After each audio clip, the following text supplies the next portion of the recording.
با عرض سلام به یکایک شما بینندگان عزیز، به همه اونهایی که صبح خودشان را هر روز با رادیو آزادی با خبرهای تازه از آزادی ویدیو کانال مخصوصی ما در یوتیوب آغاز میکنم. شالای گلخواجه هستم. باز در شروع یک هفته جدید در روز دوشنبه در 26 نوامبر در خدمت شما عزیزان انیقترش در روبروی شما تا اینکه خبرهای تازه را به سهم شما برسانم و امیدوارم هر جایی که هستید صحت و سلامت باشید و با گوش و هوش تام حالا ما رو میشنوید تا ببینید که در تاجیکستان و دنیا چه میگذرد. خب چون همیشه شروع میکنیم از وضع باد و هوا. در پراگ هوا ابرناک است. پیش بینی میشود که حرارت هوا همگی 4 درجه گرمی را نشون میدهد. در مسکو پایتخت روسیه و مکان بود و بوش بیشتری مهاجران تاجیک برف میبارد. هوای امروز 3 درجه خنک خواهد بود.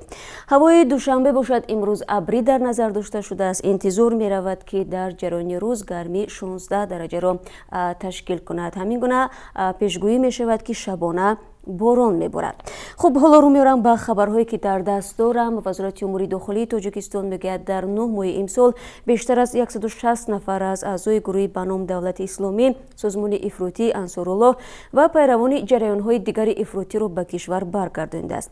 قدرت‌الله غلاموف یکی از مشاوران کلان وزارت گفته است به این نهاد میسر شده است با ادامه کارها برای به زندگی معمولی برگرداندن آنهایی که گمراه شدند. در این مدت 163 نفر از حساب اعضایان تشکیلات داعش، رویه سلفیه، گروه 24 و جماعت انصارالله که با اعضایان عائلت در حدود دیگر دولت‌ها قرار داشتند برگردانده شدند. قدرت‌الله غلاموف در یک تحلیل درباره تدبیرهای وزارت برای پیشگیری از افراطگرایی آمار تازه درباره دانشجویان را آورده است که در دانشگاه‌های اسلامی خارجی غیر قانونی تحصیل می‌کردند. به نوشته او در مدت 9 ماه 68 نفر جوانان که در مؤسسه‌های تعلیمی دینی خارج کشور غیر قانونی تحصیل می‌کردند برگردانده شدند. اما از میان 715 نفر که در چنین دانشگاه‌های غیر قانونی تحصیل می‌کردند 289 نفر در خارج قرار دارند.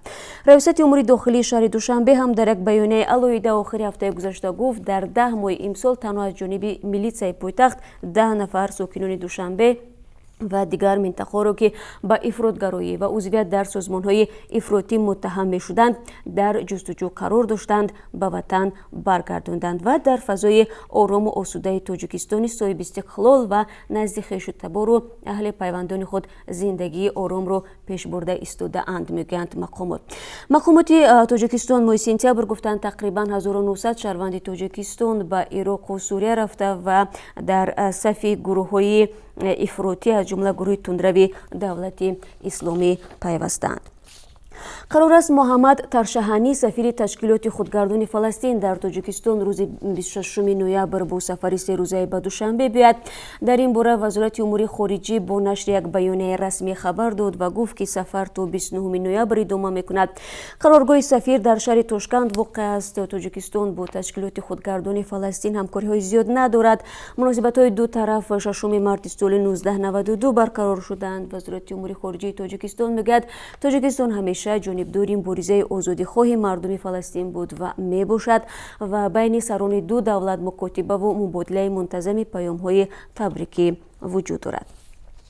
گروه افراطگرایی به نام دولت اسلامی مسئولیت بمبگذاری مرگبار در یک نماز جمعه در افغانستان را برداشت گرفت. یک مرگ طلب روز جمعه خود را در مسجد در داخل پایگاه نظامی در ولایت خوست ترک کرد و 26 نفر را کشت. در حمله 50 تن دیگر جراحت برداشتند. وبسایت اماق یک منبر تبلیغاتی دولت اسلامی روز 24 نوامبر نوشت که بمبگذاری مرگ طلب و عضو گروه بعد ورود به پایگاه نظامی خود را ترک کرده 50 سرباز را کشت و 110 تن دیگر را زخمی کرده است. اشرف غنی رئیس جمهوری افغانستان حمله را غیر اسلامی و غیر انسانی نامید و خواست چگونه راه یافتن بمبگذار به داخل پایگاه تحقیق شود و گناهکاران جزا بگیرند. امروز وکیلان پارلمانت اوکراین در یک جلسه فوق‌العاده پیشنهاد شورای نظامی این کشور در مسئله اعلان حالت جنگی در این دولت را بررسی میکنند. روز یکشنبه نیروهای روسیه به طرف 3 کشتی اوکراینی آتش گشوده امکان ندادند که کشتی‌های اوکراینی در نزدیکی‌های نیم جزیره کریم از بحر سیاه عبور کنند. 25 نوامبر هنگام سخنرانی در جلسه فوق‌العاده شورای نظامی اوکراین پرزیدنت اوکراین پیتر پوراشنکو از پیشنهاد اعلان حالت جنگی дастгирӣ намуд. рӯзи якшанбе نیروهای روسیه به سوی 3 کشتی اوکراینی آتش کشیده 6 ملاح زخمی کردند. سپس نیروهای روسیه کشتی‌ها را بازداشت نمودند.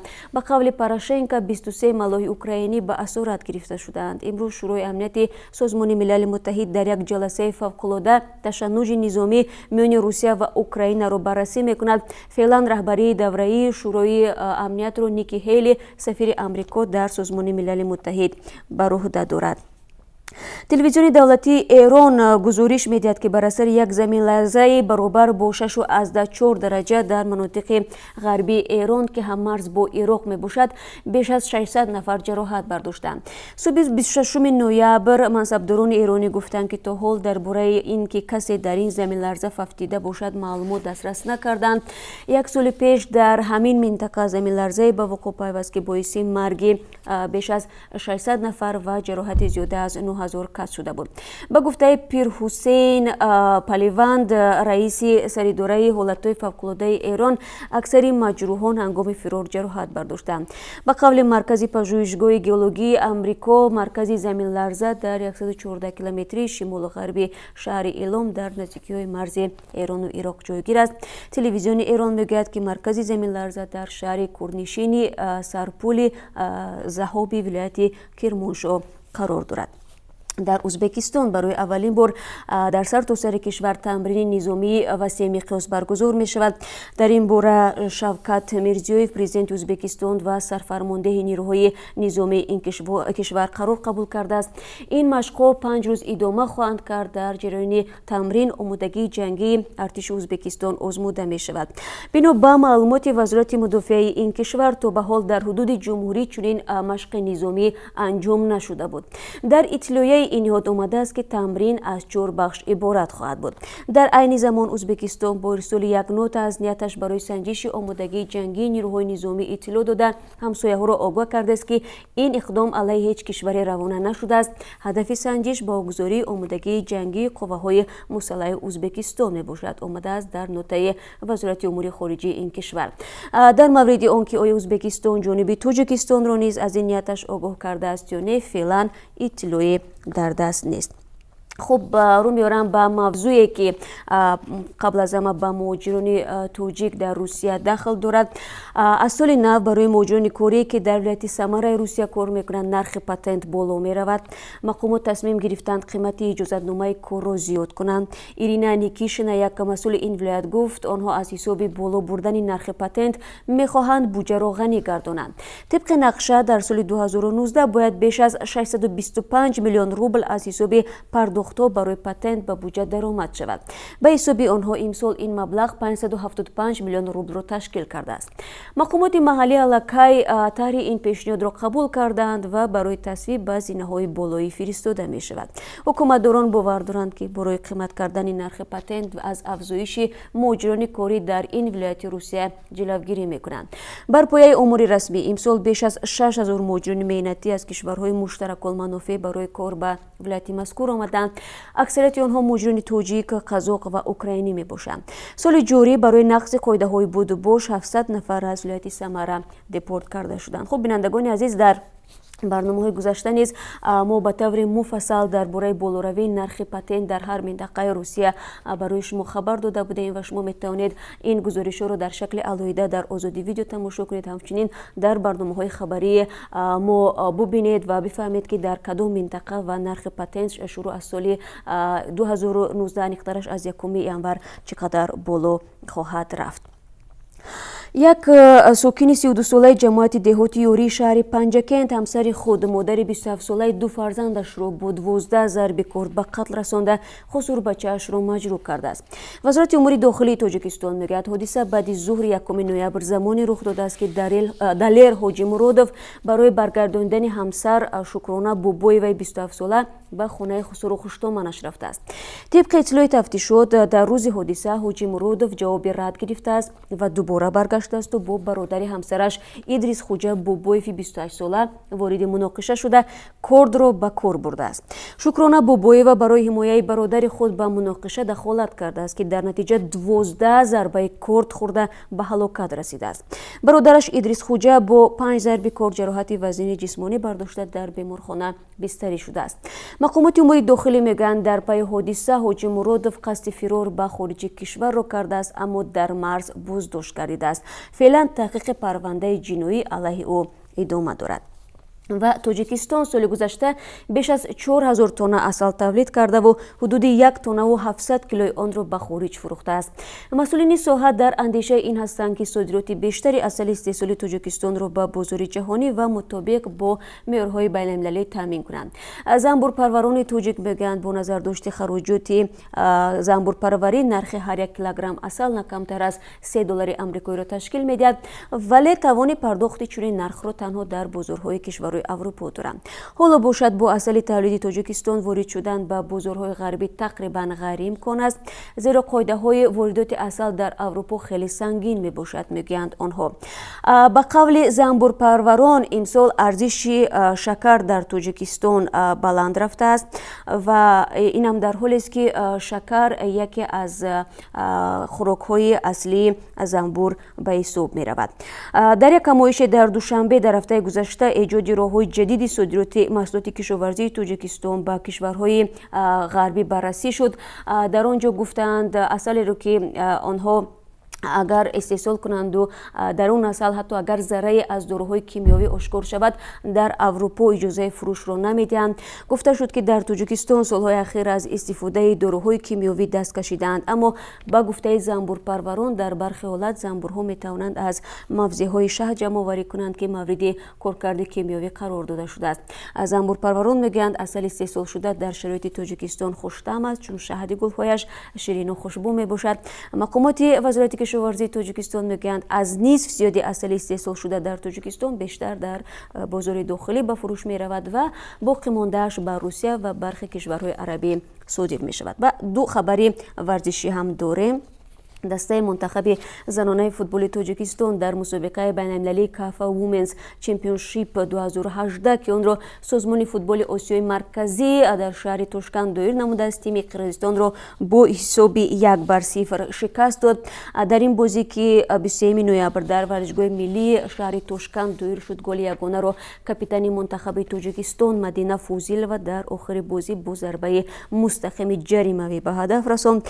در این مسابقه بین‌المللی که در پایتخت ازبکستان تا روز 1 دکامبر ادامه می‌یابد، دسته‌های منتخب زنانه افغانستان، قرقیزستان، تاجیکستان، ازبکستان و ایران اشتراک دارند. مسابقه از روی سیستم دوری در یک دوره صورت می‌گیرد. غالب از روی امتیازهای به دست آورده‌اش معین می‌شود. منتخب زنانه تاجیکستان بازی دوری دوم رو امروز 25 نوامبر مقابل دسته ازبکستان انجام می‌دهد. پیش از این بازی تیم‌های افغانستان و ایران با هم رقابت می‌کنند.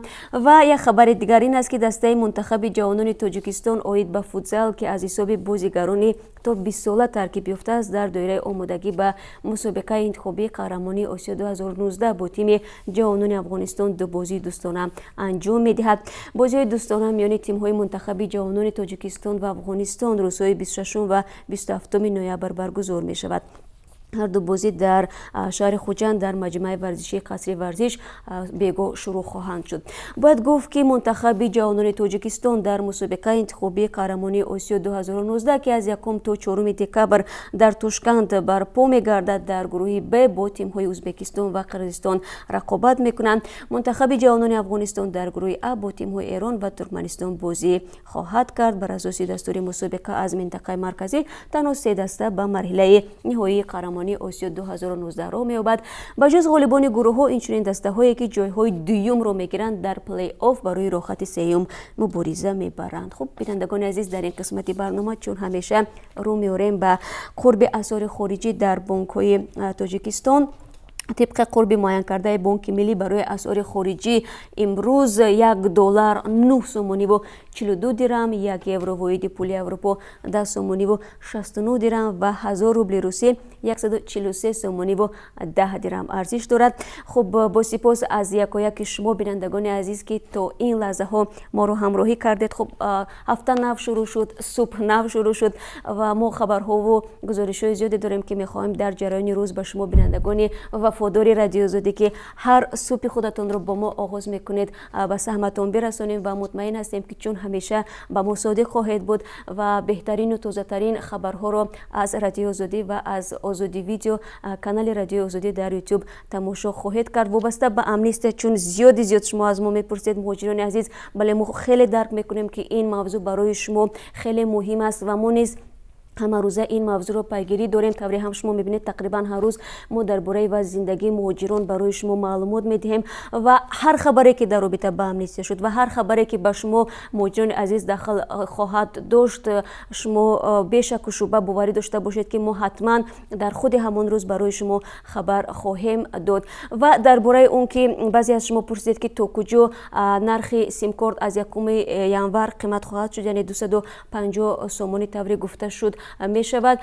باید بگم که چند پیش طوری ما خبر داده بودیم یک جلسه گروه کاری در این رابطه برگزار شده بود، اما متاسفانه این جلسه در پشت درهای بسته جریان گرفت، ولی همکاران ما تلاش دارند بالاخره بفهمند که این گروه کاری به چه خلاصه آمدند که واقعا هم از 1 ینور نرخ سیم کارت 250 سومانی می شود یا خیر. و اگر در این زمینه هم ما هر تفصیلاتی به دست آوردیم حتما یکم شده برای شما خبر خواهیم داد. و اگر شما نیز عزیزان شاهد یگان حادثه شدید، یگان حادثه رو دیدید که اون حادثه رو شما همزمان نوار گرفتید، عکس گرفتید و میخواهید که در برابر شما دیگران نیز این نوار عکس شما رو ببینند، شما به استحاله میتونید به رادیو آزادی اون رو بفرستید.